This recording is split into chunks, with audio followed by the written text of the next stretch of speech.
Pierre est à la rue depuis 9 ans. S'il reste encore difficile pour lui d'accéder à des services simples, il est parfois encore plus dur d'oser demander de l'aide à un passant ou à un commerçant.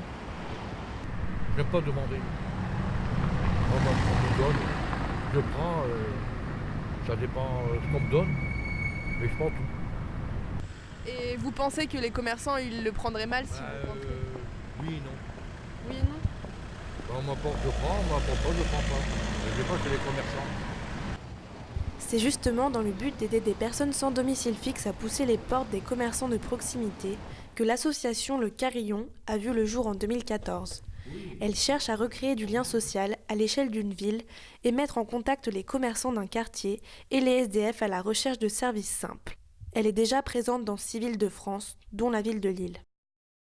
Alors au tout début, on a vraiment été sensibiliser les commerçants qui souvent étaient déjà acteurs de la solidarité mais qui posaient pas de cadre, où nous on arrive en fait, on édite des listes de commerçants dans lesquelles on retrouve les jours et les heures à laquelle les commerçants offrent les services. Donc nous on pose le cadre et puis on offre un interlocuteur aussi.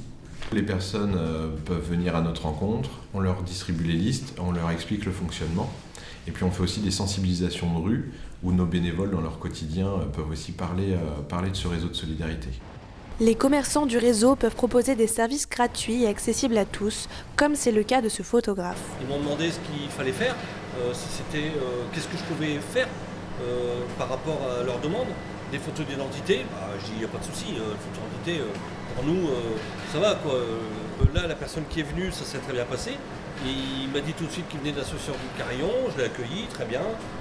Voilà, ça s'est vraiment très bien passé. Il en voulait 4, j'ai dit vous en voulez pas 8 quelque part quelque part, moi c'est pas un souci quoi. Et bien si ça serait bien, voilà, j'en ai fait 8 gratuites.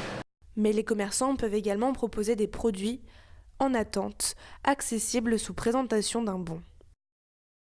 Donc une boisson suspendue, ça veut dire que vous avez un client qui achète l'une des 4 canettes de boisson et nous l'encaissons.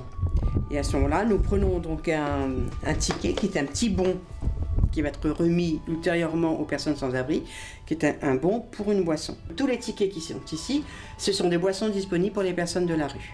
En France, 140 000 personnes seraient à la rue, un nombre qui a augmenté de 50% en 10 ans. C'est pourquoi l'association cherche à se développer dans de nouvelles villes françaises et pourquoi pas s'implanter en Belgique.